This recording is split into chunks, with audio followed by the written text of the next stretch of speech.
bahlala ngapha uza kundibhudisa sapha uqhubeka. Dine chomi edavane eziliqela apho nisuka khona. Ezinye zitya kakhulu ngeglasi. Abangathi ndikhwaza ndithi kuzo amadoda amasishiyene ngiyale glasi. Sithi sayishiya sidestiny. Sihambe lemizwilili uyihamba. Na siyakhwela kule moto nawo mabili.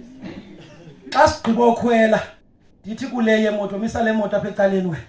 Ithi hayi misela ntoni click sabe sosijika. Ithi hayi noba imoto ekaba anaqhutyelwa abantu abashushu. Le moto aqhutywa ndim. Funeka uyawa uthi uyiwiswe ndim. Ndithi ngeke ijustify nasendlini. Kuthiwe ndiyeke wena waniqhubela imoto bendikubona ugoba ingqiniba bendikubona ugoba ingqiniba wathi hayi manga ndahlala kwelicanza aqhuba ngokwami. Uba kukho ingxaki funeka ibizwe kum. uYesu Kristu awufika uhlala enhloko ngoba yonke into ezawukwenzeka apha kolisapho lo chase funeka ibizwe kuwe. Mamela bamkwenje yo kutama ngeke okay seyinqeba manje uthingaba inqeba le kuba sikhulele ezilalini na xa uselalini ufundisa idyongosi ukulima. Awukwazi uthatha idyongosi uyibophe nenye idyongosi xa zizawulima.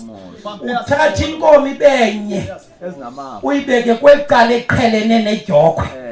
Le nkomo kuthiwa yifolosi. Wawubeka ifolosi kwecala uthatha idyongosi uyibophe kunye nayo. Emveni koba uzibophile wazityala xa zihamba uzibona uba ziyayilahla indima zifuna ubhanka. Idyongosi awuyikhwazi ude ungayazi negama layo. Ukhwazi inkabi liqheleneyo nedyokwe.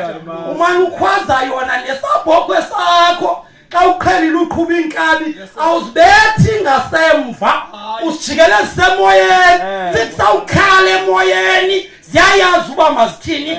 Inkomo ezikhokhelwayo zinkomo eziqhutywa ngamagangxa. Inkomo ezazanayo nendima akuhambi nomuntu phambi kwazo ngoba kuthenjwe lenkabi yazanayo nefolo. Wenza loo nto uYesu Kristu ebomini bethu uthi kwabamnyama angene ngokwakhe athi hlala kwecala zasibeleka apha ingxaki zakho. Awufakana nabantwana izakulu zophe uyidyongosi awazani nezingxaki ndim inkomo